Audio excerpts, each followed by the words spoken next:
यस्यान्यत् साधनान्तकरणानां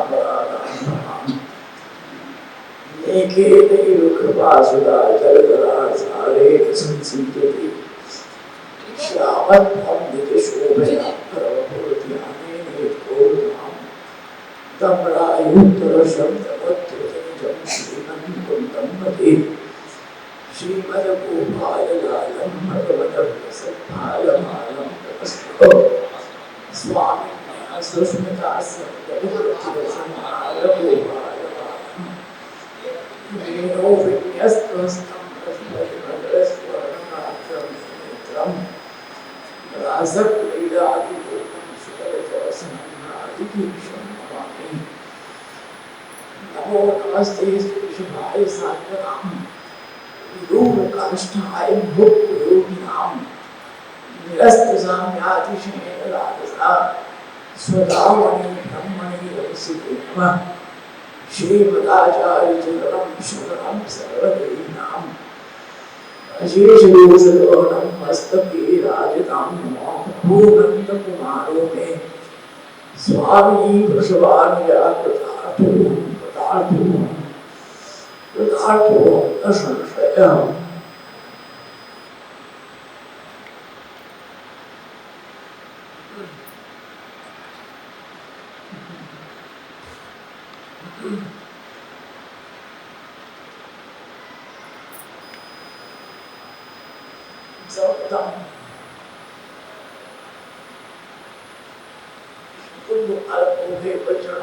नमन करते हुए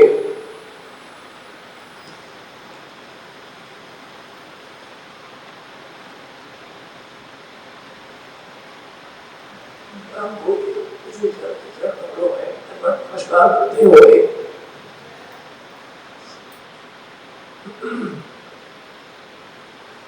उपस्थित सभी ब्रह्माज्ञान वैष्णव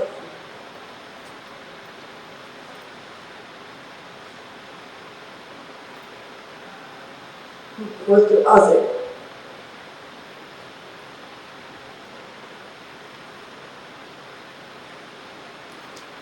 योगना परिचरण के शिक्षा पत्र पे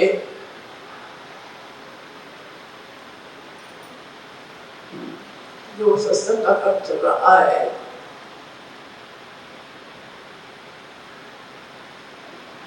उसमें पिछले चैत्र में जो एकादशी हुई थी उस एकादशी के अंतर्गत पूर्ण शिक्षा पत्र समाप्त हुए। आज से अब सत्रह शिक्षा पत्र का प्रारंभ होगा। पिछली एकादशी में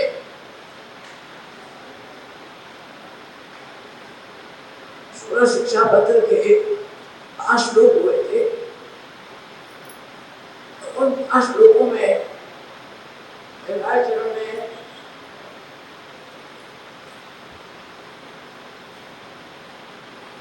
स्पष्ट रूप से आज्ञा की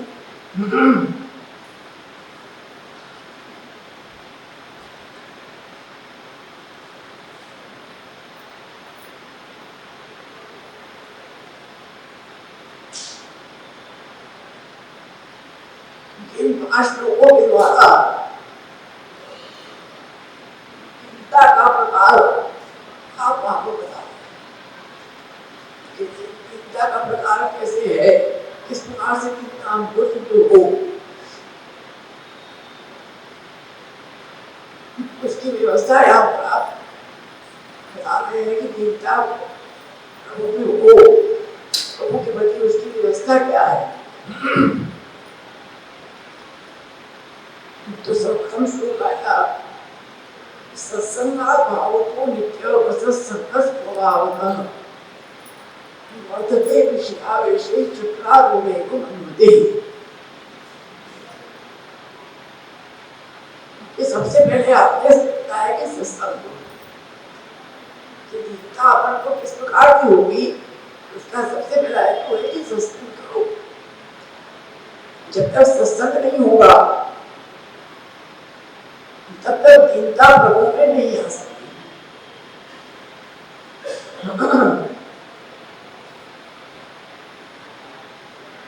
और दीनता सबसे पहले होनी आवश्यक है।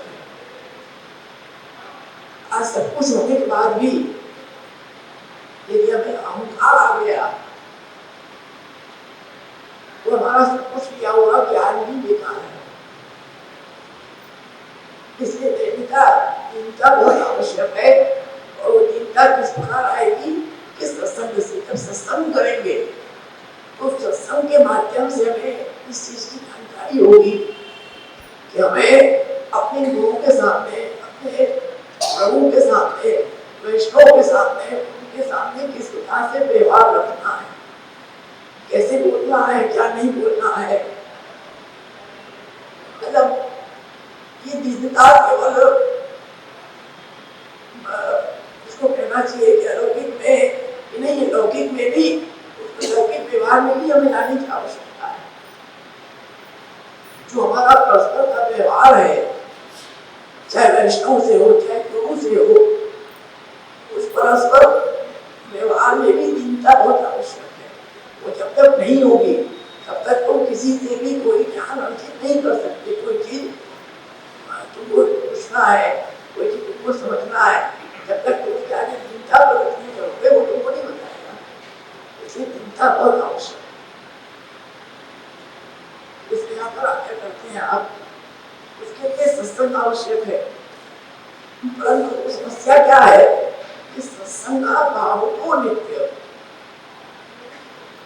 सत्संग का तो भाव है नित्य, और असत्संग नित्य हमें प्राप्त हो रहा है स्वभाव सहज रूप में हमें प्राप्त होता है। स्वभाव का एक हुआ, और स्वभाव का अर्थात जीव स्वभाव का, जीव का स्वभाव क्या है? दुष्ट है। जीव दुष्ट है तो जीव का जो दुष्ट स्वभाव है उस वजह से वो असत्संग की तरफ ही प्रेरित पैदा हो रहा है, सत्संग की तरफ नहीं जा रहा है। क्योंकि वो दुष्ट स्वभाव उसका है तो उसको असत्संग की तरफ खींचता है, इस तरफ उसको आने ही नहीं देता, सत्संग में बैठने ही नहीं देता। तो इसलिए यहाँ पर अरुणाचल यात्रा करते हैं, जो समस्या है कि सत्संग का जो अभाव हो रहा है, और ये अरुणाचल उस समय की बात कर रहे हैं जिसपे इस चीज पे ध्यान देने की आवश्यकता है। ये आज का समय नहीं है, आज का समय तो जो ही बच्चा स्थिति है, उस समय की स्थिति है कि सत्संग का अभाव है। आपको अरुणाचल को अभाव है, आपको कष्ट है, ये सत्संग नहीं मिल रहा है। और असत्संग मुक्ति प्राप्त हो रहा है, तो इस भाव का जीव का दुष्ट स्वभाव है, और जीव सब कुछ समझते हुए भी प्रभु की सब रचना है, प्रभु ने सब रचना की है, सब प्रभु से ही है, प्रभु ही मुख्य है, ये सब जीव जानता है, फिर भी प्रभु में नहीं लगता उसको। क्योंकि स्वभाव का दुष्ट है। जीव नहीं जानता ऐसी बात नहीं है, स्वभाव का कहने का आपका वो तात्पर्य बहुत सुंदर है कि जीव नहीं जानता हो तो चलो बात है, जीव सब जान रहा है और सब समझ रहा है कि प्रभु का क्या स्वरूप है, प्रभु से सब जगत है, प्रपंच है, भगवत कार्य है, परंतु उन्हीं की बनाई हुई चीजों पे, उनके बनाए हुए समय वो फंसा है। परंतु प्रभु के चरणारविंद में उसको प्रीति नहीं हो रही है, सत्संग में, उनके भजन में, उनके गुणगान में उसका चित्त नहीं लग रहा है। इसलिए कहा कि स्वभाव उत्पन्न, क्योंकि जीव है स्वभावतः दुष्ट है, इसलिए वो वहां पर उसका सब समझते हुए भी उसका चित्त सत्संग में नहीं लग रहा है, उसको नित्य सत्संग की तरफ ही हो जाना है। तो ऐसी जो स्थिति है उस स्थिति की वजह से क्या हो रहा है कि मेरा चित्त सत्संग न मिलने से मेरा जो चित्त है वो चक्र की तरह भ्रमित है। अब नहीं कहते हैं कि आज कई लोग ऐसे आते हैं हमारे पास, हमारा चित्त बहुत भटकता है, चित्त लगता नहीं, सेवा में चित्त नहीं लगता, सत्संग में चित्त नहीं लगता, चित्त घूमता है। तो इसीलिए घूमता है क्योंकि एक तो जीव दुष्ट है, तो वो सत्संग में अपने आप को उस हिसाब से बुलाता नहीं है। लौकिक में सत्संग में अपन तुरंत लग जाएंगे, सहज में लग जाएंगे, लौकिक में सहज में अपन हो जाएंगे, परंतु अलौकिक में उसको अपन असहज मानते हैं, सत्संग में अपन उसको असहज मानते हैं। तो ये चीज नहीं होनी चाहिए। इसलिए राज क्या कर रहे हैं कि जब सत्संग नहीं मिलता, सत्संग मिलता है तो विषयों में चित्त जाता है, और जब विषय में चित्त जाएगा तो आचार्य इस प्रश्न क्या करते हैं, विषयों में चित्त जाने से होता क्या है कि जब विषयों का आवेश हमारे चित्त में निरंतर रहता है तो उससे प्रभु का आवेश हमारे हृदय में नहीं होता। जब तक विषय का आवेश हमारे अंदर है तब तक प्रभु कभी भी हमारे हृदय में नहीं गिरा सकते। उस विषय से हमें अपने आप को निकालना है, परंतु हम भ्रमित हैं, उससे हम नहीं निकल पा रहे हैं। इन सब समस्याओं से नहीं निकल सकती, नहीं हो सकती। इसलिए जब तक ये समस्या का निवारण न हो तब तक चैन आवे कहाँ से, सत्संग ना मिले तो चैन आवे कहाँ से, नहीं आ सकता। इसलिए सबसे पहले सत्संग, और जब सत्संग की अभाव की स्थिति है तो उसका फिर निवारण किया, तो उसके लिए आगे आगे करते हैं आप। इसका निवारण तो एक ही है, क्या है, नहीं तस्मिन् समये कोपि सहायो अमवर्तते आचार्य चरणाम को आश्रया। उसका एक ही निवारण हो सकता है, क्या है, वल्लभाचार्य चरण के चरणारविंद को पकड़ के रखो। क्योंकि हमारा चित्त जो भटकता है उसमें सबसे बड़ा कारण होता है हमारा मन, और मन है बहुत चंचल है। चंचलम मन कृष्ण आदि बलवत रह, गीता में स्पष्ट आ गया है कि मन है वो बहुत चंचल है, आप बलवत है, आप बलवान है, आप दृढ़ है, उसको कंट्रोल में करना बहुत मुश्किल है। तो उसको कंट्रोल में कैसे हो सकता है? अच्छे अच्छे ऋषि मुनि भी इस मन के चक्कर में फंस गए और कंट्रोल नहीं कर पाए। उसको कंट्रोल कैसे हो सकता है? उसका एक ही रास्ता है कि चरणारविंद में वल्लभाचार्य साक्षात पूर्ण पुरुषोत्तम परब्रह्म स्वरूप है, उनके चरणारविंद में अपने चित्त को लगाओ। नहीं तस्मिन् समये कोपि, जब ये स्थिति है इस समय तो कोई भी हमारा सहारा नहीं है, वो भी सहायो मनोवर्तते वल्लभाचार्य वल्लभाचार्य चरण ही अगर कृपा करेंगे तो ही हमारा चित्त स्थिर हो सकता है और सत्संग हमको प्राप्त हो सकता है, नहीं तो नहीं हो सकता। इसलिए यहाँ पर कहा कि वल्लभाचार्य चरणाम्बु आश्रया, जो आपका चरणारविंद रूपी जो कमल है, वो कमल का जो पराग रूपी जो कंद है वो है, उसमें अपने चित्त को लगाना। उस चरणारविंद में क्योंकि ताप हारक है,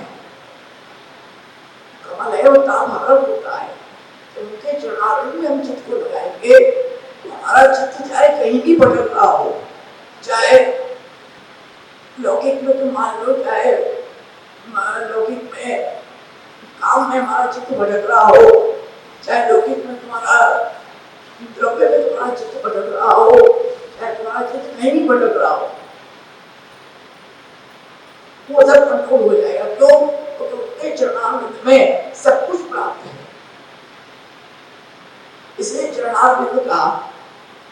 तुमको लक्ष्मी चाहिए तो भी उनके चरणारविंद देगी। लक्ष्मी का वास कहाँ है? भगवत चरणारविंद में, और वहां पे वो स्थिर हो जाती है। इसलिए तुमको अगर तुम्हारा चित्र लक्ष्मी में भटक रहा है, इससे के चक्कर में भटक रहा है, तो उनके चरणारविंद में लगाओ, तो वो सब तुमको वहां से प्राप्ति हो जाएगी। शायद इंदिरा षष्ठ ही अपने आप ये है, तो लक्ष्मी आश्रय बैठी है वहां पे, पर मेरा नंबर लगे वहां। यहाँ तो लक्ष्मी की कामना की आवश्यकता नहीं है कि चरणारविंद में लगाओ लक्ष्मी। अगर तुम्हारा चित्र काम की भटक रहा है तो भी वहां पर तुम्हारा निवारण है। प्रवद कामनम पद्मचार्चितम धरण मंदनम देवाप्ति चरण पंकजम शक्तमम चिते रमण स्थितेश्वर के आए, वहां तो सब निवारण है। उसका भी वहां निवारण हो जाएगा, तो उसकी तुमको अलौकिक प्राप्ति हो जाएगी। वही पदार्थम के बताम जब वो तो ऐसे चरणारविंद है, तुम आज चित्र को लगाओगे तो सब कुछ प्राप्ति है। तो वो रस्ता दान भी करेंगे। इसलिए आपने कहा कि वनवाचार्य चरण के चरणारविंद में चित्र को लगाना चाहिए। और चरणारविंद से यहाँ पर अनेक ये भी अर्थ दे सकते हैं सप्तश्लोकी से। अगौवतम सावतम कलिकुजम मासातम जगत विशेष सागरे पतितमस्तु धर्मे रतम यदि क्षणस्फुटानिधि समुद्रकोण कंपावता प्रमित्यमकरोक्षणात् पूर्णमस्तुते तत्पदम। यहाँ पर आज्ञा करते आप कि जो चरणारविंद है वो चरणारविंद ग्रह रूप है, वहाँ निवास है, जो वहाँ हमको प्राप्ति हो जाएगी, तो वहाँ हमारा निवास हो जाएगी, स्थिरता हो जाएगी। और जो चरणारविंद है श्रीमद्भागवत चरण के, वो कल धातु वहां पर अर्थ बनाया है, तो गत्यर्थक धातु है वो ज्ञानार्थक है। वहां पर आप चरणारविंद से वचनामृत का भी अर्थ लेते हैं कि आपकी चरणारविंद की प्राप्ति अर्थात आपके वचनामृत की भी वहां प्राप्ति हमको हो जाएगी। उस वचन से जो आप ज्ञान वर्षा करेंगे, रस वर्षा करेंगे आप, उसकी प्राप्ति भी हमें वहां होगी। चरणारविंद से वहां होगी अपने अर्थ तो चरणारविंद की प्राप्ति और वचनामृत की प्राप्ति भी दोनों हमें वहां पर हो जाएगी। तो चरणारविंद की प्राप्ति से स्थिरता हो जाएगी, जब वचनामृत की प्राप्ति होगी तो हमारे अंदर रहा हुआ जो कर्मश है तो सिस्टम में उसकी निवृत्ति होगी, वो हमें सत्संग का लाभ अवश्य प्राप्त होगा। दोनों यहाँ पर प्राप्ति हमें उस चरणारविंद से ही हो जाएगी। इसलिए कहा कि श्रीमद्भागवत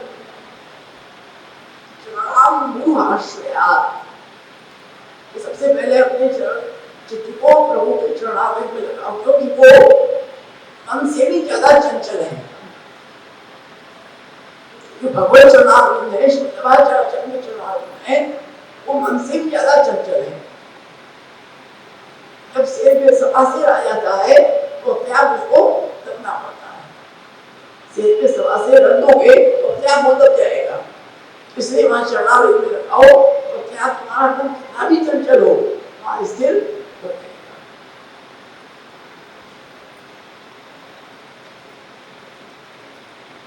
उसके आगे क्या करते हैं आप? ततश्चुता मतिक्रात मलात् केवल लौकिके नित्यं स्थिता वो भीते यसी जायते गरी।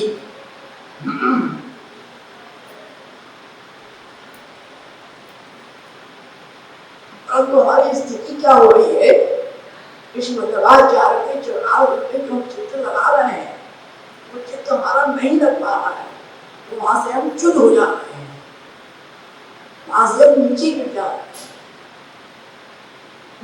च्युतामति हमारी मति के चरणारविंद में लग नहीं पा रही है, वहां से च्युत हो जाती है।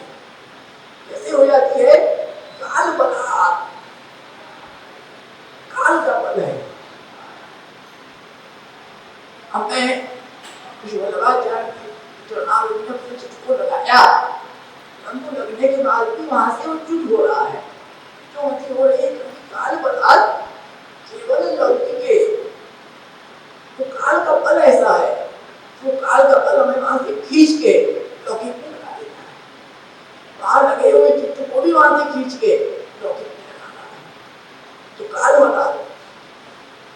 नित्यम स्थिता तो पूरे से हमारी स्थिति जो लौकिक में चली जाती है और नित्य स्थिति होने से वहां पर हमें बहुत डर हो गया है। लेकिन आचरण को अंदर से भय है कि क्या स्थिति होगी।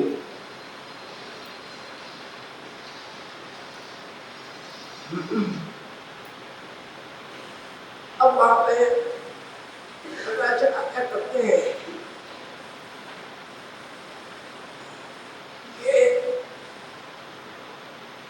जो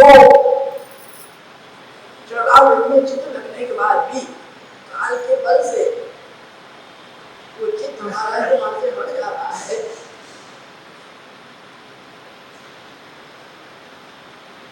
उसमें समस्या क्या है कि काल बता, क्योंकि काल का ऐसा बल है। राजा परीक्षित थे, महाभागवत थे, उनकी रक्षा स्वयं भगवान ने किया, हम भगवती थे, महाभागवत थे, परंतु उनके ऊपर भी जब काल चढ़ गया तो उनकी मुक्ति बंद हो गई। तो इतने महाभागवत होने के बाद भी, ऋषि मुनियों का इतना सम्मान करने के बाद भी उनकी स्थिति जो है कि उन्होंने उनके गले में सब डाला।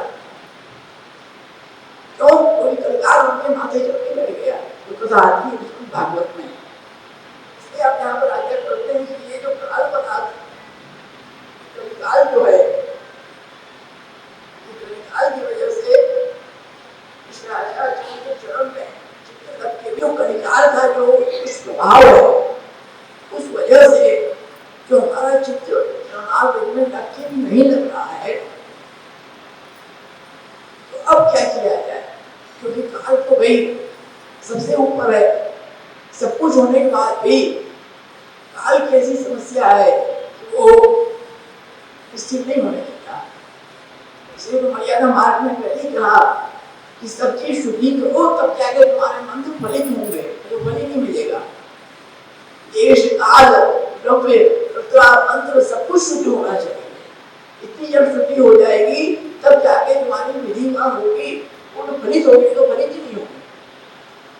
इसलिए पुष्टि मार्ग सर्वश्रेष्ठ कहा गया, क्योंकि यहाँ पर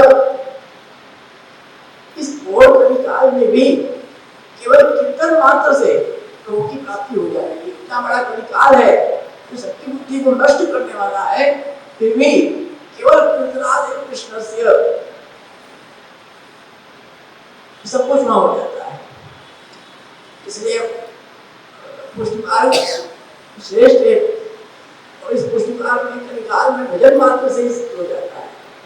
परंतु इस स्थिति पे जो लौकिक में हमारा चित्त जा रहा है, क्योंकि समस्या क्या होती है कि अपना चित्त जहाँ पर नहीं लगना चाहिए वहां पर तो अपन उसको अपना तो समझ के रखते हैं, तो जहाँ पे हमें लगना चाहिए वहां पर हम उसको अपना तो नहीं मानते हैं।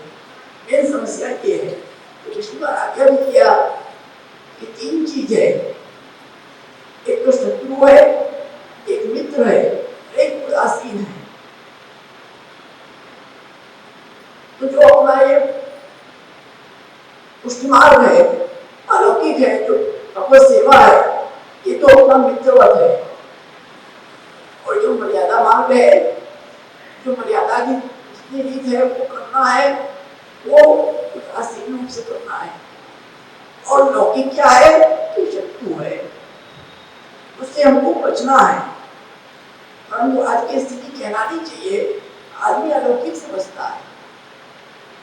स्थिति आजकल ये है, अलौकिक से आदमी बचने लगा है। सत्संग में आदमी बच के भागने की कोशिश करता है कि हमको पकड़ा ना जाए, कोई हमको देख न ले तो बैठना, नजर मिल जाए तो बैठना पड़ेगा। नजर बचा के भागता है, कितनों को देखते हैं ऐसे, नजर बचा के भागते हैं सामने से। आगे सामने निकलना पड़ा, नजर बचा के भागे, सत्संग की पकड़ा न जाए कि बैठे वो ना हो जाए। कई तो बाहर से निकल जाते हैं, अंदर ही नहीं आते, अपना रूप बदल लेते हैं। ये स्थिति आजकल लोगों की संलुकता करने से भागते हैं। मंदिर में आके भी प्रपंच करेंगे, लेकिन संलुक आने के लिए उनको समय नहीं है। प्रपंच के लिए समय है, सतगुरु के लिए समय नहीं है। परंतु स्थिति ये भी होनी चाहिए, अलौकिक हमारा मित्रवत होना चाहिए, कोई हमारा स्वजन है, हमारा मित्र है, उसके कार्य में जब हम जाते हैं तो अपने मन से जाते हैं, स्वयं से आगे बढ़ते जाते हैं और मन से काम करते हैं, क्योंकि हमारे मित्र का कार्य है। और जब हम मर्यादा कार्य करते हैं, वैदिक कार्य करते हैं, तो उसमें हमें उदासीन नहीं करना चाहिए। आए वैदिक कार्य है, उसमें उसका आदर नहीं होना चाहिए, परंतु उसमें उदासीन रहो। और जितनी अपनी मर्यादा है, मार्ग की मर्यादा बताई गई है, उतना ही करो, उससे ज्यादा उसको करो। और जो लौकिक है, उस लौकिक में बचना आवश्यक है। जाना है, जाना पड़ेगा, लेकिन बचो, जहाँ तक हो सके उसमें अपन लिप्त न हो, उसमें आसक्त न हो, उससे बच के निकल जाओ। वो चीज आवश्यक है, तो वो चीज होगी तब अलौकिक हमारा जीवन।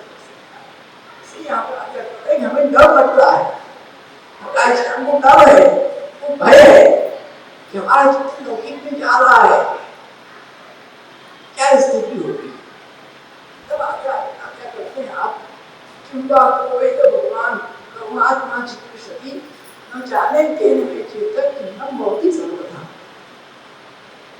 अब क्या होगा, प्रभु क्या चाहते हैं, प्रभु क्या विचार रहे, प्रभु क्या करेंगे, ये मैं नहीं समझता, ये मैं नहीं समझ पा। करुणात्मा है प्रभु, वो क्या करना चाहते हैं, क्या इच्छा है, क्या करेंगे, वो मैं नहीं जान सकता। इसलिए मेरा चित्त बहुत खिन्न है, क्योंकि हमारी स्थिति ये है, तो प्रभु हमारे पे कृपा करेंगे कि नहीं करेंगे, प्रभु ऐसा हमें दान देंगे कि नहीं देंगे। इसलिए मेरा चित्त जो है बड़ा खिन्न है। अब क्या होगा, प्रभु क्या करेंगे, क्या विचारेंगे हमारे लिए। परंतु आपने करुणात्मा यहाँ पर संबोधन किया है, इस करुणात्मा संबोधन से ये स्पष्ट हो जाता है कि प्रभु करुणात्मा है। मैं चाहे कैसा भी हूँ, मैं चाहे लौकिक में पड़ा हूँ, चाहे कुछ भी हूँ, कलिकाल के पद से मुक्ति भले खराब भी हो रही है, परंतु प्रभु हमारे करुणात्मा है, इसलिए हमें कभी भी छोड़ेंगे नहीं। इससे आदमी पक्का कर रहे हैं, प्रत्येक जीव मात्र के लिए आप आज्ञा कर रहे हैं कि अपने प्रत्येक पुष्टि मार्गी को इस चीज को समझना चाहिए। भले हम लौकिक में पड़े हो, कुछ भी हो, परंतु प्रभु हमारे करुणात्मा है, वो हमको कभी छोड़ नहीं सकते, वो कभी ना कभी कृपा करेंगे ही हमारे पे, करुणा करेंगे, क्योंकि आपका सहज स्वभाव करुणा का है, तो आप करेंगे ही करेंगे। परंतु इसका मतलब ये नहीं कि हम इधर उधर भटकते रहे, हमें प्रयत्न निरंतर करना है कि प्रभु के चरणारविंद में चित्त। उसके बाद करते हैं आप विशेष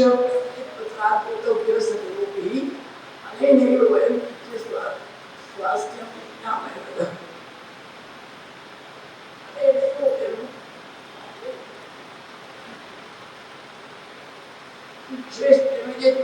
वैष्णव आपके साथ रहते थे, उनको आज्ञा करते हैं वैष्णव उनसे विशेष और जानो आप लिखते थे, उनके पास आप बताते थे, वो बताते थे आप उनसे विशेष करके हम किससे अब सबको अनेक नहीं तो वयम की विशेष शास्त्रीय पंजाब में होता। इस प्रकार से आपने शिक्षा का है, और अब सप्तदश शिक्षा पत्र में आप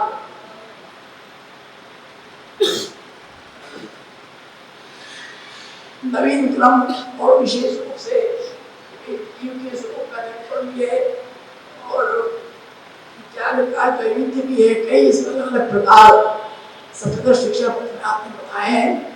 इसमें लगभग 18 श्लोक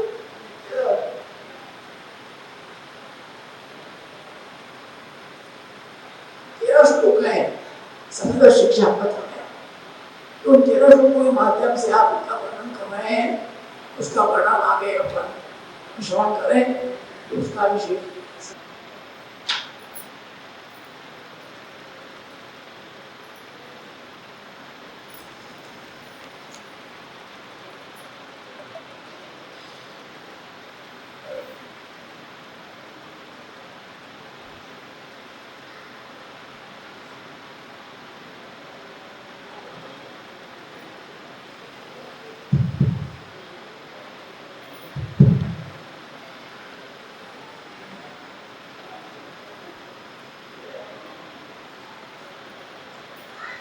संचिन्तयेत् भगवतश्चरणारविन्दं वज्राङ्कुशध्वजसरोरुलाञ्छनाख्यम् उत्तुङ्गरक्तवेसन्नतिचक्रवालः ज्योत्स्नाभिरास्तमहत् तदयान्तिकाः यच्छौचनिःस्रतसरित्प्रवरोदकेन तीर्थेन मूर्तधिकृतेन शिवश्रीः ध्यातुर्मनःशमलशयेन सृष्टवज्रम् ध्यायेच्चिरं भगवतश्चरणारविन्दं वन्दे नन्दद्वयस्त्रीणां पादवीं व्यासामृततोऽन्तं पुनादिगुणत्रयं श्रीमदाचार्यचरणं शरणं सर्वदीनाम् अशेषदोषदहनं मस्तके आदिनारायणं नमन्त्रेण तन्त्रेण प्रज्ञानसिद्धे न वैकुण्ठपुत्रस्तु वैकुण्ठलोके गतिर्विक्लेशे मतिर्विक्लेशे परावृत्तिः।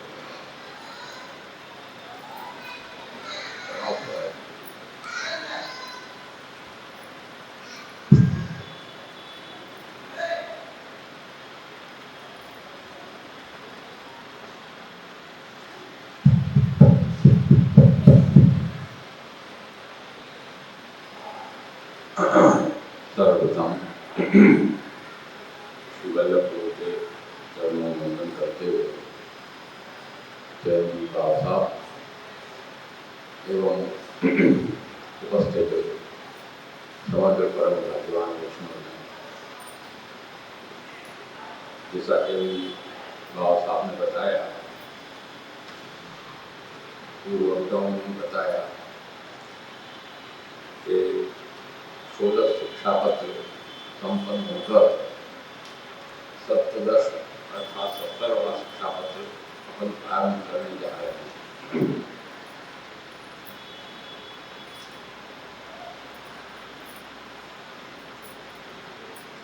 16 शिक्षा पत्र में जो चिंताएं समस्याएं आपने बताई, उनके निराकरण के लिए आज का शिक्षा पत्र आप क्या कर रहे हैं। इस सप्तदश शिक्षा पत्र में जैसा कि बताया कि 13 श्लोक हैं और इन 13 श्लोकों के अंदर आपने कई विषयों को स्पष्ट किया है। इन 13 श्लोकों के अंदर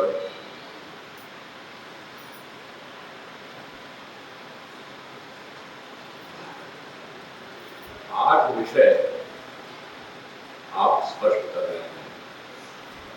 पहला विषय है त्याग का द्वैविध्य।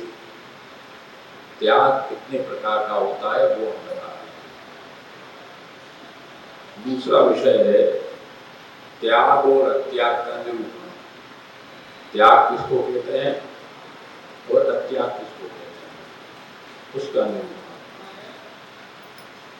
तीसरा विषय है जीव की शक्ति अशक्ति पर विचार। जीव की कितनी शक्ति है, कितनी जीव की अशक्ति है। चौथा निरूपण है श्रीमदाचार्य चरण का आश्रय। पांचवा निरूपण है संग और काल दोष का विचार। छठा निरूपण है विश्वास भाव। विश्वास का निरूपण आप करते हैं। सातवां है आश्रय और आठवां है मार्ग की स्थिति के अनुरूप कर्तव्य करना। मार्ग में हमारी स्थिति रखना है, उसके अनुरूप हमारे कर्तव्य क्या है, उसका ये 8 प्रकार के जो निरूपण आपने किए हैं, वो प्रथम श्लोक में त्याग के द्वैविध्य का निरूपण, दूसरे और तीसरे श्लोक में त्याग और अत्याग का निरूपण, चतुर्थ और पंचम श्लोक में जीव की अशक्ति और शक्ति का विचार, और छठे श्लोक में श्रीमदाचार्याश्रय पर विचार, सातवें श्लोक में दुस्संग और काल दोष का विचार, आठवें श्लोक में विश्वास का विचार, 9 और 10 श्लोक में आश्रय का विचार, और 11, 12 और 13 3 श्लोक में मार्ग में स्थिति के अनुरूप कर्तव्य का विचार। इस प्रकार से 13 श्लोक में आपने पूरा विवेचन प्रस्तुत किया है। प्रथम श्लोक में आप आज्ञा करते हैं,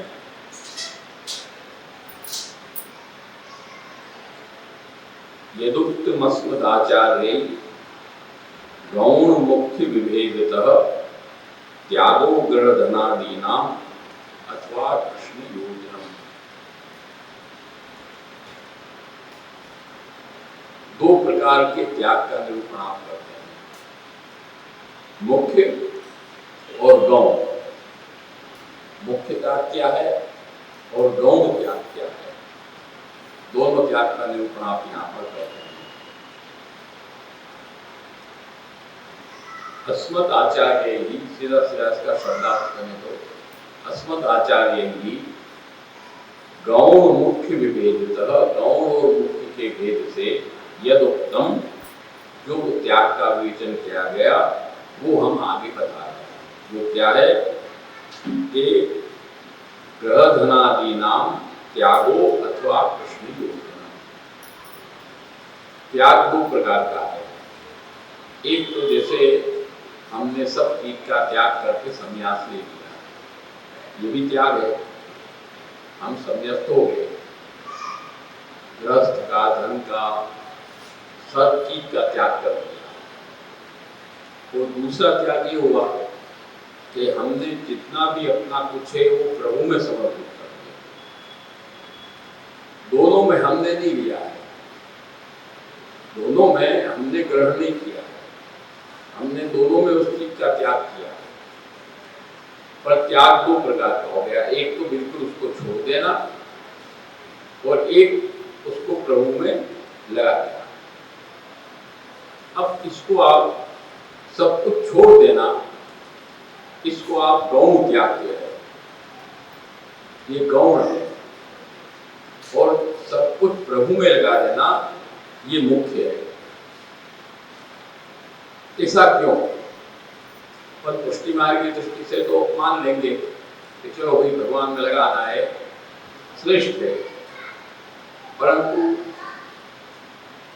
सनातन की दृष्टि से कोई बाहरी यदि कहेगा कि ऐसा क्यों, संन्यास तो श्रेष्ठ है, तो उसको आप गौण कैसे कह रहे हो, वो तो गौण हो नहीं सकता।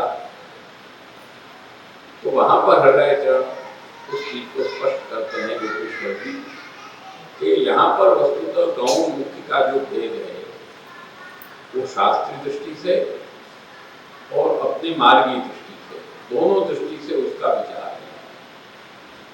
शास्त्रीय दृष्टि से जब विचार करेंगे तो वहां पर जो त्याग हो रहा है वो त्याग क्यों हो रहा है, त्याग होने का कारण क्या है? त्याग होने का कारण ये है कि ब्रह्म सत्यम जगत मिथ्या, ब्रह्म सत्य है और जगत मिथ्या है, इसलिए सबका त्याग करके हमको छोड़ के चले जाना। अब यहाँ पर जो विषय आया, भाई आपने प्रपंच को मिथ्या कह दिया, पर प्रपंच मिथ्या है नहीं, ऐसा वेद नहीं कहता है, न ऐसा भगवद गीता कहती है, न ऐसा ब्रह्मसूत्र कहता है, न ऐसा श्रीमद् भागवत। जिससे निकला है, जिससे जो वस्तु निकली है, तो वो यदि सच है तो ये मिथ्या कैसे हो सकता है? तब वो कहते हैं सामने वाले कि नहीं, वो उससे निकला ही नहीं। निकला ही नहीं तो किससे निकला है? वो तो माया से निकला है, तो माया से उत्पन्न। तो माया से उत्पन्न है यदि, तो माया किससे निकली है? माया किससे निकली है भाई, ये बताओ। ब्रह्म तो अनादि अनंत है, ब्रह्म तो नित्य है, उसके लिए निकलने का कैसे निकला कि कहां से आए प्रश्न करने का विषय ही नहीं है। वो तो अनादि और अनंत है। अनादि और अनंत ये दोनों चीज एक साथ ही हो सकती है। जो अनादि है वही अनंत होगा, और जो अनंत होगा वही अनादि होगा। ये दोनों चीज साथ ही हो सकती है, अलग अलग हो ही नहीं सकती। तो यदि माया को भी तुम कहो कि ब्रह्म से नहीं निकली है, यदि ब्रह्म से निकली ऐसा कह देंगे तो समस्या फंस जाएगी। ब्रह्म तो सत्य है, उससे असत्य माया कैसे निकल गई? तो वो फंस जाएंगे फिर। इसलिए वो कहते नहीं, वो ब्रह्म से नहीं निकली है। तो कहां से निकली है भाई, ये बताओ। वो तो पहले से है। अब वो पहले से है तो वो भी अनादि हो गई और वो भी अनंत हो गई, तो फिर अद्वैत कैसे होगा?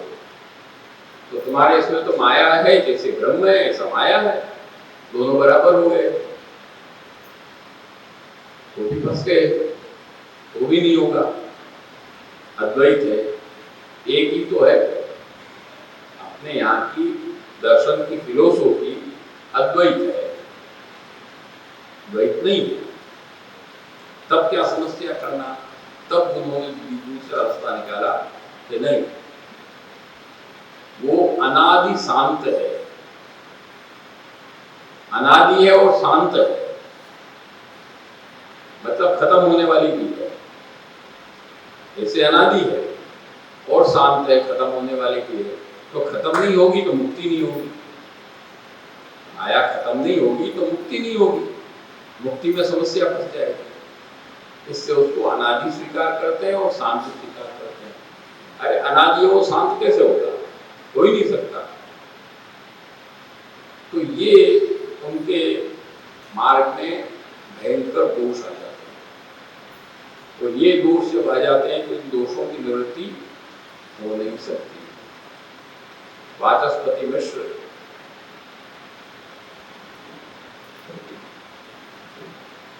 शांकर वेदांत के बड़े ऊंचे विद्वान हैं। शंकराचार्य जी के भाष्य पर उन्होंने पूरा विवरण लिखा है। परंतु वाचस्पति मिश्र भी जब ऐसे जहां जहां स्थान आगे वहां पहुंच जाते हैं तो पुरुषोत्तम जी उनके लिए आज्ञा करते हैं कि युक्ति भी अति शिथिलाभि समादधानो दृढ़ान दोषान वाचस्पतिरपि भाष्ये व्याख्या व्याजेन दूषणम भूते। बहुत सुंदर श्लोक है पुरुषोत्तम जी का, 10 विघ्न हिंदी पुरुषोत्तम जी का। कि युक्ति भी अति शिथिलाभि, जब कोई चीज को सिद्ध करना होता है तो पूर्व पक्ष और उत्तर पक्ष दोनों करना पड़ता है। एक सहज नियम है, एक लॉजिक का नियम है। कोई भी चीज को तुम सामान्य में भी सिद्ध करोगे तो पूर्व पक्ष और उत्तर पक्ष होगा ही होगा। उसमें एक सहज बात है, उसके बिना सिद्ध होने का प्रश्न ही नहीं है। तो वाचस्पति मिश्र को जब शंकराचार्य के सिद्धांतों को सिद्ध करना होता है, उनको पूर्व पक्ष भी करना पड़ता है और फिर उस पूर्व पक्ष का खंडन करके उत्तर पक्ष भी स्थापित करना पड़ता है। ये सब जगह परंपरा है। अपने ग्रंथों में भी पूर्व पक्ष भी होता है, फिर उत्तर पक्ष भी होता है। विद्वत मंडल श्री गोसाई जी ने लिखा तो श्री गोसाई जी ने गिरधर जी से आज्ञा किया कि तुम पूर्व पक्ष करो, तब हम लिखेंगे विद्वत मंडल उत्तर पक्ष। गिरधर जी ने कहा मैं कैसे करूं? पूर्व पक्ष करने का मतलब है ब्रह्मवाद का खंडन। पूर्व पक्ष को ब्रह्मवाद का खंडन ही करना पड़ेगा, मायावाद बताना पड़ेगा, तब तो उत्तर पक्ष होगा। हम तो ये नहीं करेंगे, अपराध हो जाएगा। तो नहीं, हमारी आज्ञा करो, क्योंकि आवश्यक है। पूर्व पक्ष तगड़ा होता है तो उत्तर पक्ष भी उतना ही प्रबल होता है। जब आपने किया, फिर आपने हाथ जोड़ के विनती किया कि ये तो बहुत गलत हो गया मेरे को, अब इसका आप अपराध का प्रायश्चित बताओ। तब आपने कहा तब तुम गद्य मंत्र की टीका लिखो। जब श्री गुरुदेव जी ने गद्य मंत्र पर टीका लिखा, तब उसका प्रायश्चित हुआ, उस दोष का निवारण हुआ। तो उत्तर पक्ष और पूर्व पक्ष का क्रम सब जगह है। तो यहाँ पर भी वाचस्पति मिश्र पूर्व पक्ष कर रहे हैं खुद ही, और खुद ही उत्तर पक्ष कर रहे हैं। जब कर रहे हैं तो पुरुषोत्तम जी कहते हैं कि युक्ति भी अति शिथिला आ गई, पूर्व पक्ष तो पूरा कर देते हैं वो, पर जब उत्तर पक्ष का नंबर आता है तो शंकराचार्य जी के सिद्धांत में बीच में खतरे बहुत हैं ऐसे अनादि शांत वाले। माया अनादि भी है, शांत भी है। तो युक्ति भी अति शिथिला आ गई, बहुत शिथिल युक्तियों से वाचस्पति ने उत्तर पक्ष किया है। जो वेद तो ब्रह्मवाद का प्रतिपादन करता है, तो वहां मायावाद करना है। अत्यंत शिथिल युक्तियों से, शिथिल हल्की दलीलों से उत्तर पक्ष का प्रतिपादन किया है। वो करके वाचस्पति मिश्र ने व्याख्या के बहाने से शंकराचार्य जी के सिद्धांत में दूषण बताया। ये दूषण है, व्याख्या व्याजेन दूषणम ब्रूते। व्याख्या के बहाने से दूषण बता रहे हैं, वो व्याख्या नहीं कर रहे हैं। तो यही ऐसी स्थिति शंकराचार्य जी के सिद्धांत में है। जब जाहिर है तो यहाँ पर गौण इसलिए हुआ कि जो चीज सत्य है, ब्रह्म से उत्पन्न है, ब्रह्म सत्यम जगत सत्यम, उसको हम मिथ्या कैसे कहते हैं? हम उसको मिथ्या मान के उसका त्याग करते हैं, इसलिए वो गौण त्याग हुआ, क्योंकि वेद के अर्थों को बताने वाला त्याग वो नहीं। ये इसका शास्त्रीय जवाब है। और पुष्टि मार्गी जवाब अपना ये है कि इसलिए वो त्याग है जो गौण हुआ, और वही जो सब वस्तु है, जितनी भी प्रापंचिक वस्तु है, प्रापंचिक का मतलब पंचायत का अर्थ नहीं है यहाँ पर। प्रापंचिक मतलब पृथ्वी जल तेज वायु आकाश से बनी हुई जो वस्तुएं हैं, भगवत सामग्री, भगवत साहित्य, प्रभु के उपयोग में आने वाली सब वस्तु, तो वो जितना सब वस्तु है, उस वस्तु को पहले जब प्रभु को अपन समर्पित करा के हम उसका उपयोग करते हैं, तो ये त्याग हुआ मुख्य। जो हमारे लिए नहीं, हमारे लिए भी हम करते हैं तो वो त्याग नहीं हुआ। जो वस्तु भी हमको करना है, भोजन भी हमको करना है, तो हमारे स्वाद के लिए नहीं करना। इस बात को ध्यान दो। अपने यहाँ सब रीत का क्रम है, क्यों है? आज हम अपने जिह्वा के स्वाद से कोई वस्तु ठाकुर जी को अरोगावें और फिर हमने ये उचित नहीं। आजकल ऐसा चलता है, भाई ये सामग्री अरोगाओ, हमारे बच्चे को पसंद है। वो नियम नहीं है। ऋतु है, जो मौसम है, उस ऋतु के अनुसार सामग्री अरोगाओ, मनोरथ के अनुसार सामग्री अरोगाओ, और फिर उसका आनंद लो। तो ये मुख्य त्याग हुआ। ऋतु के अनुसार ठाकुर जी को समर्पित करो, वस्त्र, आभरण इत्यादि, और फिर उसको ग्रहण करो। त्वयोपभुक्त सगंध वासोलंकार चर्चिता उच्छिष्ट भोजनो दासा तव मायाम भोजनी उच्चवी। सब हम प्रभु का उच्छिष्ट लेने वाले हैं। और वही वेद भी कहता है, ईशावास्यमिदं सर्वं यत् किंचित जगत्याम जगत तेन त्यक्तेन भुंजीता मां हृदय। उससे त्याग किया हुआ है, वो हम उसका उपयोग करें, अपने लिए उपयोग न करें। ये मुख्य त्याग हुआ। जैसे पक्षी, मौन भी अपने यहाँ दो प्रकार का है। एक तो जो मौन लेते हैं, कई मौन में है।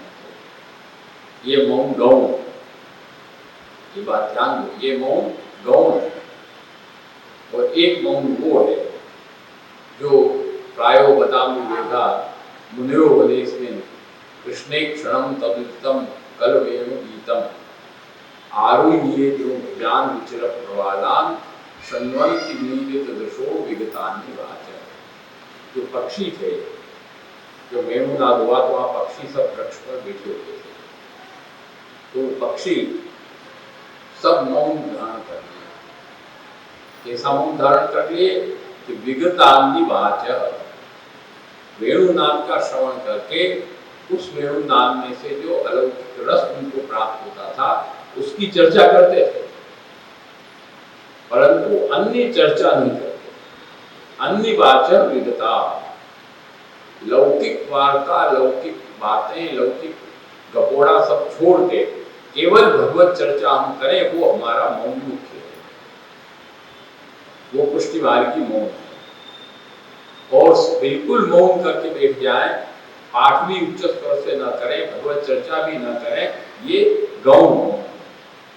इसी तरह ये त्याग गौण है, अपन सब छोड़ दें मिथ्या समझ के, और वो त्याग मुख्य है कि सबको हम भगवत समझ लें। तो त्यागो ग्रहधनादि नाम, ग्रहधनादि का जो त्याग है वो गौण है अथवा कृष्ण योजनम।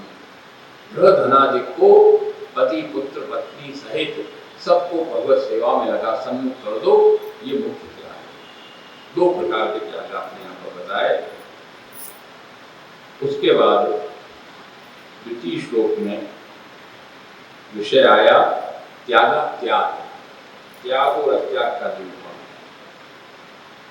महापाद्या करते हैं कि वैराग्य परितोषादे रत्यागोपि निरूपित तथा विषय भोगस्य त्यागोपि विनियोजित। और दूसरा श्लोक है तथा सत्संगमात्यागः सर्वत्रैव विशेषतः अन्याश्रय परित्यागः उक्तो बाधक रूपतः। ये दो श्लोक एक साथ होंगे। प्रथम श्लोक में आप आज्ञा कर रहे हैं कि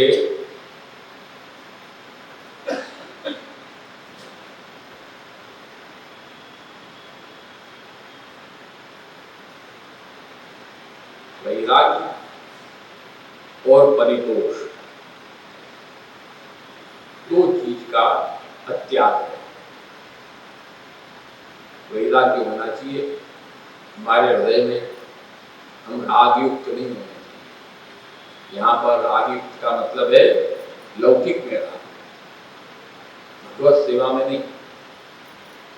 भगवत सेवा में रागयुक्त तो होना है, परंतु लौकिक में रागयुक्त नहीं होना। तो वैराग्य और परितोष, संतोष, संतोष की भावना, हाय हाय में लगी रहे। भगवत सेवा भी जो प्रभु की सेवा हमको मिल गई उसमें हमको परितोष होना। सेवा करने की भावना रखो, परंतु जो सेवा मिली उस सेवा से असंतोष मत हो, उसमें परितोष हो। छोटी सेवा भी मिली तब भी संतोष, विशेष सेवा मिली तब भी संतोष, संतोष की भावना करना है। तो वैराग्य और परितोष इन दोनों का अत्याग निरूपित किया है। इन दोनों को त्याग नहीं करना है, इन दोनों को अपन को पकड़ के रखना है। और विषय भोग जो है, सांसारिक विषय भोग है, उसका त्याग है, वो नहीं रखना, वो रखने लायक नहीं है। क्यों कि विषयाक्रांत देहानाम नावेश सर्वथा, वो नहीं होना चाहिए। आप आज्ञा करते हैं तथा सत्संगमत त्याग सर्वत्रैव विशेषतः अन्याश्रय परित्याग उक्तो बाधक रूपतः। दूसरा अत्याग कौन सा है? कि सत्संग मात त्याग, सत्संग का त्याग। सत्संग का त्याग नहीं करना। सत्संग को व्यवस्थित कितने भी बड़ा वैष्णव हो जाए, कितना भी भगवती हो जाए, सत्संग उसको भी करना है। कितना छोटा भी वैष्णव हो, उसको भी सत्संग करना है। विशेषतः आप आज्ञा करें, विशेषतः सत्संग करना है। सत्संग का विशेष आग्रह को रखना है। और अन्याश्रय परित्याग, अन्याश्रय जो है उसका परित्याग करना। क्यों? अन्याश्रय वो बाधक है। अन्याश्रयो महानेव बाधको विहिताम ततः तत्क्षणे नैव सच्चित्तो विमुखम वै विधास्यति। अध्याय 4 का अन्याश्रय वो महान बाधक है।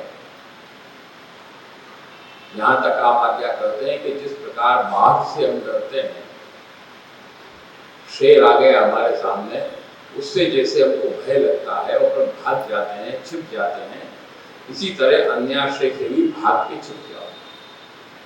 क्यों? वो बाधक रूप है और कभी भी खा सकता है, कभी भी पंजा मार के खा जाएगा। इसलिए अन्याश्रय भी भाग है, उसकी मार वो उसको खा जाएगा, इसलिए उससे बचो। तो अन्याश्रय का त्याग और सत्संग का अत्याग। क्योंकि तुल्यामलवेनापि न स्वर्ग्यम न पुनर्भवम भगवत संगी संगस्य मर्त्यानाम पुनः लवेनापि न तुले। एक हम उसके लव के बराबर भी हम तुलना नहीं करते हैं। किसकी? स्वर्ग की और मोक्ष की। सत्संग से एक लव मात्र तुलना भी नहीं है। सत्संग से एक अंश मात्र भी तुलना नहीं हो सकती। सत्संग इतना उच्च है, श्रेष्ठ है, उससे इसकी तुलना नहीं हो सकती। मुक्ति और स्वर्ग दोनों इसके नीचे है। इससे सत्संग को नहीं छोड़ना है और अन्याश्रय बाधक रूप है, इसलिए उसका परित्याग करना है। इस तरह त्याग और अत्याग में 2 विषय, 4 विषय आपने बताए। वैराग्य और परितोष का अत्याग और सत्संग का अत्याग, इसमें सब चीज आई है। और विषय भोग का त्याग और अन्याश्रय का त्याग, ये 4 चीज आपने, 2 त्याग 2 अत्याग, इस तरह आपने यहाँ पर निरूपण करते हैं। उसके बाद 2 श्लोक और करके अपन समापन करेंगे। अब जीव की अशक्ति और शक्ति पर विचार आप करेंगे। एवं निरूपितो त्यागात् त्यागो सर्वत्र सर्वशः न जीवाः स्वबलात् किंचित कर्तुं शक्नुवते स्वतः अतः कथम भवेन् मार्गस्थिते जीवेषु सर्वथा फलाशापि कथम कार्या जनैस्तत्रा स्थितौ पुनः। ये 2 श्लोक हैं। एवं निरूपितो त्यागात् त्यागो सर्वत्र सर्वशः, इस प्रकार से हमने त्याग और अत्याग का निरूपण किया। सर्वत्र, सब जगह, और सर्वशः, संपूर्ण अंश में। 2 शब्द आपने दिए। त्याग और अत्याग सर्वत्र रखना है और संपूर्ण अंश में रखना है। जरा सा भी कम नहीं और कहीं जरा सा भी यहाँ नहीं होगा, ऐसे नहीं। सब जगह त्याग रखना है, सर्वांश में त्याग रखना है, सर्वत्र त्याग रखना है और सर्वांश में त्याग रखना है, जो पहले बता गए। न जीवाः स्वबलात् किंचित कर्तुं शक्नुवते स्वतः। क्या कारण है इसका? कि जीवा, जो जीव होते हैं, वो स्वबलात्, अपने बल से, किंचित कर्तुं शक्नुवते स्वतः, अपने बल से स्वतः जीव कुछ कर सके, ऐसी स्थिति नहीं है। कर्तृत्व जीव के अंदर नहीं है, कर्तृत्व प्रभु के अंदर नहीं है। जीव के अंदर तो अनुगत कर्तृत्व अपन को दिखाई देता है नहीं। जो त्याग और अत्याग का निरूपण किया है, वो त्याग और अत्याग भी जीव में इतना सामर्थ्य नहीं है तो अपने बल से वो कर ले, त्याग कर ले वो भी उसमें इतना सामर्थ्य नहीं है, और अत्याग कर ले ये भी उसमें सामर्थ्य नहीं। जीवा स्वबला किंचित कर्तुं शक्नुवते कुतः स्वतः। तो क्या क्यों जीव नहीं कर सकता, ऐसा क्यों कहा कि जीव नहीं कर सकता है? तो इसलिए कहा कि बड़े बड़े ब्रह्मादिक शिवादिक बड़े बड़े ऋषि मुनि भी नहीं कर सके, तो जीव क्या कर सकेगा? आप आज्ञा करते हैं गुप्तेश्वर जी कि ब्रह्मादिक शिवादिक नारदादिक बड़े त्यागी हैं, तिनको हूँ त्याग कछु वश में नहीं, तो तुच्छ जीवन को कहाँ सामर्थ्य है? वाको कियो कछु नहीं होते। जीव तो माया के वश स्वभाव करी दुष्ट हो रहे हो। ब्रह्मा जी भी काम वश हो गए, शिव जी भी मन के वश में हो गए। तो ऐसे बड़े बड़े जो हैं उनके भी अपना बल काम नहीं करता है, अपने हाथ में नहीं है त्याग करना, तो जीव क्या करेगा बेचारा? वो तो इतनी सिद्धि करके देवता बने हैं, कोई ऋषि बने, कोई क्या बने, उनकी स्थिति है। विश्वामित्र राजर्षि और ब्रह्मर्षि हुए अपनी तपस्या के बल पर, तब भी वही दशा। तो क्या किया जाए? तो आगे कैसे करना इसका? तब आगे आप आज्ञा करते हैं, अतः कथम भवेन् मार्ग स्थिति जीवेषु सर्वथा फलाशापि कथम कार्य जनैस्तत्रा स्थितौ पुनः। अब ये स्थिति जब सामने आ गई कि कर्तृत्व जीव के अंदर निहित नहीं है, और सैद्धांतिक दृष्टि से हम विचार करें तो कर्तृत्व जीव के अंदर नहीं है। जीव कर्ता थोड़ी है, कर्ता भोक्ता तो प्रभु है, जीव कर्ता भोक्ता नहीं है। जीव समझता है कि मैं करता हूं, समझता है जीव के मैं करता हूं, परंतु जीव नहीं करता। सएव साधु कर्म कारयति यम यमेभ्यो उन्निष्ठति, सएव असाधु कर्म कारयति यम यमेभ्यो अधो निष्ठति। भाई वो जिसको जो कराता है वही वो करता है। इसका मतलब ये भी नहीं है कि फिर अपन जो भी करते हैं वो सही करते हैं, प्रभु ही कराते हैं, हम क्या करें, ऐसा इसका अर्थ भी लोग लेते हैं। उसका भी जवाब है, उसका भी जवाब अपने यहाँ कर्म सिद्धांतों और साधना शास्त्र के अनुसार आत्मसृष्टेन वैषम्यम नैपुण्यम जाति विद्यते, वो लंबा शास्त्र अर्थ है, यहाँ उसको नहीं करेंगे। अब प्रभु ही कराते हैं यदि, तो वहां प्रश्न ये आ जाएगा कि प्रभु के अंदर ऊंची नीच का भाव आ गया, एक को अच्छा कर्म कराया, एक को बुरा कर्म करवाया, तो भगवान में भी ऊंची नीच का भाव आ गया ना। एक को तो भगवान ने बचा लिया, एक को मार दिया, तो इसमें नैर्गुण्य दोष आ गया, वैषम्य दोष आ गया, तो ब्रह्म में वो दोष आ जाएगा। परंतु वो शास्त्रार्थ लंबा है, इसलिए अभी इसको यहाँ खुलासा नहीं करते हैं, वो है नहीं। इसका जवाब श्री महाप्रभु जी ने बहुत सुंदर रूप से दिया है, कभी चर्चा विषय आएगा तो बताएंगे। तो इसलिए यहाँ पर जीव कुछ नहीं करता, करने वाले सब प्रभु। जीव तो केवल उनके निर्देश पर, उनके चलाने पर, जैसे कठपुतली होती है, कठपुतली को नचाता है उंगली पर, ऐसे कठपुतली नाचती है, सब देखते हैं कठपुतली है नाच रही है, परंतु जो बैठा होता नचाता है उंगली पर, वो जानता है कि मैं नचा रहा हूँ। कोई स्थिति जीव की है, जीव में कर्तव्य तो नहीं। पूरा युद्ध हुआ महाभारत का, किसने किया? भगवान ने कराया, परंतु किया किसने? अर्जुन ने, भीष्म पितामह ने, द्रोणाचार्य ने। स्पष्ट बात है, जीव नहीं कर सकता। ऐसी स्थिति में क्या स्थिति बनेगी कि कथम भवेन् मार्ग स्थिति, तो मार्ग की स्थिति कैसे होगी? जीव कुछ कर ही नहीं सकता, हम नहीं कर सकता है तो त्याग अत्याग भी जीव नहीं कर सकता, तो मार्ग की स्थिति कैसे होगी? अतः कथम भवे मार्ग स्थिति जीव सर्वथा, तो जीव में मार्ग की स्थिति बनी नहीं सकती। तो फिर जीव को आप क्यों उपदेश कर रहे हो? त्याग करो, त्याग कर, ऐसे कर, कहने की मतलब नहीं हुआ ये बात, कहने का तात्पर्य क्या हुआ?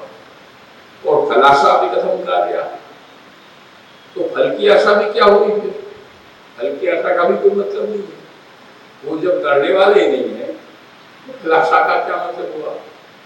जो करेगा वो होगा। कथम कार्य जनैस्तत्रा स्थितौ पुनः, उस मार्ग में स्थित होने के बाद फल की आशा भी अस्थानस्थ हो जाएगी, बेकार हो जाएगी। क्या मतलब है उसका? करने का तात्पर्य। तब आप आगे आज्ञा करते हैं, एक श्लोक को कर ले, बात पूरी हो जाएगी। आप आज्ञा करते हैं, तथापि श्रीमदाचार्य चरणाश्रयणादपि, श्रीमदाचार्य का आश्रय, तथापि श्रीमदाचार्य चरणाश्रयणादपि अशक्तिमपि यच्छक्यम तद्भवेत् सर्वथैव। इसीलिए पर्यायचरण कहते, हम कहते हैं ये सब स्थिति जब सामने दिखाई देती है, इसीलिए कहना आवश्यक हो जाता है कि ये सब स्थिति होने के बाद भी श्रीमदाचार्य चरणाश्रयणा, जीव श्रीमदाचार्य चरण के चरणारविंद का आश्रय यदि करता है तो अशक्तिमपि यच्छक्यम तद्भवेत् सर्वथैव, जो अशक्य है वो भी शक्य हो जाएगा। जीव के अंदर वो बल भी आ जाएगा, वो त्याग भी करेगा, अत्याग भी करेगा, सब कुछ कर सकेगा, उसके अंदर ही ताकत आ जाएगी। परंतु ताकत कब आएगी? जब आचार्य चरण के चरण का आश्रय करेगा तब। इसलिए तो अपने यहाँ मार्ग में ठाकुर जी से भी पहले श्री महाप्रभु जी का प्रश्न आता है। कहते हैं ना कि दान बढ़ो के दाता बढ़ो, प्रश्न किया है ना दामोदर दास जी को कि दान बढ़ो कि दाता बढ़ो। उन्होंने क्या बताया? दाता बढ़ो, दान बढ़ो नहीं बताया। दान को तो दोगे तब होगा, और उस दान को देने वाला कौन, दिवाने वाला कौन? तो श्री महाप्रभु जी। किसी के पास बहुत कुछ रखा है, बहुत कुछ ताकत है, बहुत कुछ पैसा है, बहुत कुछ स्वर है या कला है, पर उस कला को देने का प्रेरणा जब तक कोई नहीं करेगा, दिवाएगा नहीं, तब तक क्या मतलब है? कुछ नहीं। सब कुछ होते हुए भी कोई मतलब का नहीं। वो पड़ा है जहाँ पर, ताकत भी पड़ी तो पड़ी है जहाँ पर, कुछ नहीं होगा। तो इसलिए यहाँ पर कहते हैं कि तथापि श्रीमदाचार्य चरणाश्रयणादपि अशक्तिमपि यच्छक्यम तद्भवेत् सर्वथैव। अशक्य वो भी शक्य हो जाएगा और वो सर्वथा संपूर्ण रूप से शक्ति बनेगा। उसमें आप आज्ञा करते हैं, श्री गोपेश्वर जी नीचे बहुत सुंदर आज्ञा करते हैं आप। श्री गुसाई जी का ही दृष्टांत देकर आप आज्ञा करते हैं कि श्री गुसाई जी जैसे स्वरूप, उन्होंने भी अपने दैन्य को किस तरह प्रकट किया। तो आप यहाँ पर आज्ञा करते हैं कि श्री आचार्य जी महाप्रभु के चरण कमल को दृढ़ आश्रय कियो है, जिनको दोष को त्याग अशक्य है तो वो शक्ति हो और पुष्टि मार्ग की फल सिद्धि हो। जो अशक्य है त्याग, वो त्याग भी श्री मदाचार्य चरण की दृढ़ आसक्ति होने से शक्ति होता है, और जो अत्याग अशक्य है वो भी श्री महाप्रभु जी के चरणारविंद के आश्रय से दृढ़ होकर सिद्ध हो जाता है। परंतु जीव को क्या करना है उस समय कि जीव को अहंकार छोड़ के दैन्य भाव हृदय में धारण करना है। इसे कहा कि दैन्य मेवेकम हरिपोषण साधन भक्तानां नहीं साधन संपत्तिया हरिस्तुष्यति करिचित भक्तानां दैन्यमेकम ही हरिपोषण साधन। दैन्य ही एकमात्र भगवत प्रसन्नता का कारण है और वो जब हम रखेंगे तो प्रभु श्री महाप्रभु जी कृपा करेंगे और वो कार्य सिद्ध होगा। श्री महाप्रभु जी कृपा से दैन्य हमारे अंदर प्राप्त होता है जब उनमें दृढ़ आश्रय करते हैं तब। इसलिए श्री गोसाई जी आज्ञा करते हैं चित्तेन दुष्टो वचसा च दुष्टः कायेन दुष्टः क्रिया च दुष्टः ज्ञानेन दुष्टो भजनेन दुष्टः ममापराध कविता विचारे। और इसलिए आप आगे आज्ञा करते हैं कि शरणस्य समुद्धारम कृष्णम विज्ञापयाम्यहम् और अशक्यवा सुशक्यवा सर्वथा शरणम हरि। ये सब उदाहरण गोपेश्वर जी ने दिए हैं। इसलिए प्रथम कर्तव्य अपना यही है कि श्री मदाचार्य चरण के चरणारविंद में दृढ़ आश्रय रख के हम बैठें और वो आश्रय रख के जब हम बैठेंगे तो हमारा त्याग त्याग सब सफल हो जाएगा, सब हमारे अंदर प्राप्त हो जाएगा। और वो त्याग त्याग जब हम करने लगेंगे तो खलासा भी हो जाएगी और मार्ग में हमारी स्थिति भी बढ़ जाएगी।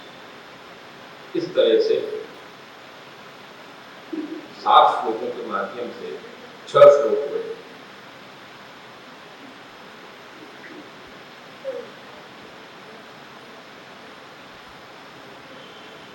एक और कर देते हैं।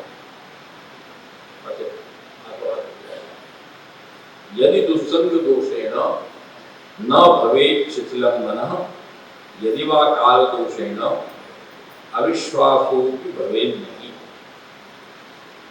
यदि अब यहाँ प्रश्न आया भाई आदरणीय मदाचार्य चरण का आश्रय तो कर ले, पर उसमें भी यदि दुस्संग दोषेण दुस्संग का दोष उसमें हो जाए और न भवेत् शिथिलं मनः मन हमारा उससे शिथिल न हो और काल दोष से अविश्वास भी हमको उत्पन्न न हो तब हमको एक कार्य सिद्ध हो सकता है। क्यों कि ये 2 चीज बहुत आवश्यक है, अविश्वास और काल का दुस्संग का दोष। 2 चीज बहुत आवश्यक है। जिन्होंने आश्रय किया और चरणाश्रित हुए उनको भी दुस्संग हुआ। जब कभी दुस्संग से उन्होंने परहेज नहीं किया तो वो भी फंसे। जैसे अपने भरत राजा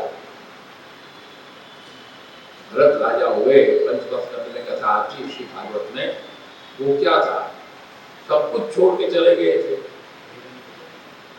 और सब भगवत चिंतन भगवत स्मरण संपूर्ण भगवदीयत्व उनको प्राप्त था।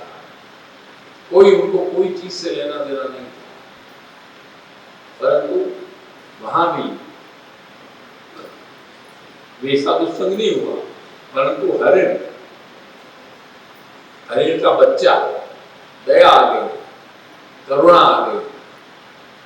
करुणा के चक्कर में वो संग में फंस गए और जब वो संग में फंस गए तो धीमे धीमे भगवत चिंतन भगवत स्मरण भगवत सेवा भगवत परिशीलन का छूटता गया और वो छूटकर उनका मन जो था वो हरिण में ही लग गया।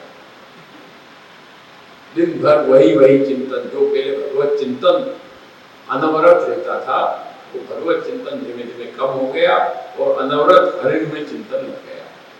अरे छोटा बच्चा है, कहाँ गया, आया नहीं अभी, कब आएगा, कब आकर मेरी पीठ को सहलाएगा, मेरी पीठ को चाटेगा, कब आकर मेरे सींग से मेरी पीठ को खुजली करेगा।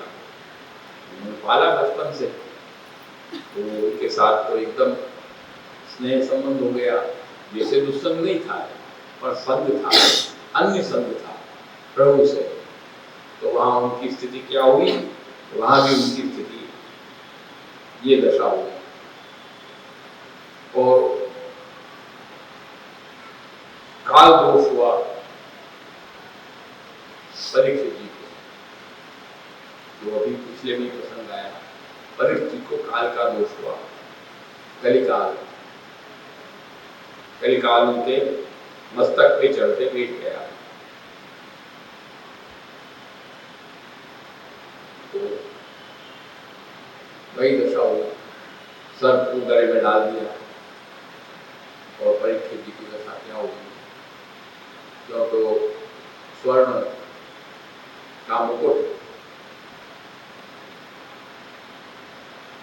कलयुग का वास है, उसमें स्वर्ण तो स्थिति होगी।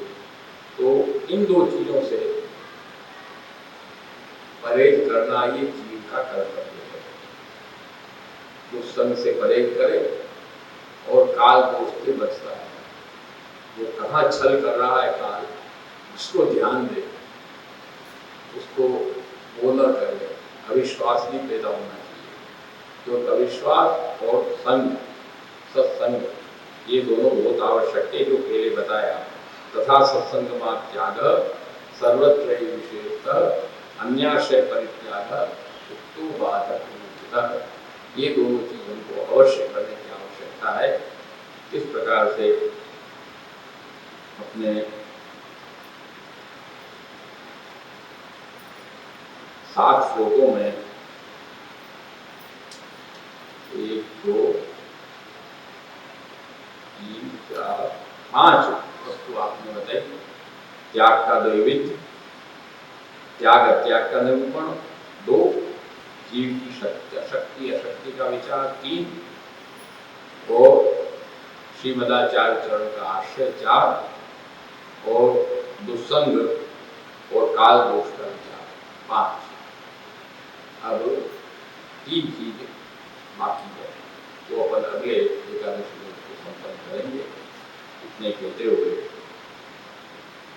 अपने इस सत्संग के कार्यक्रम को यहाँ संपन्न करते हैं।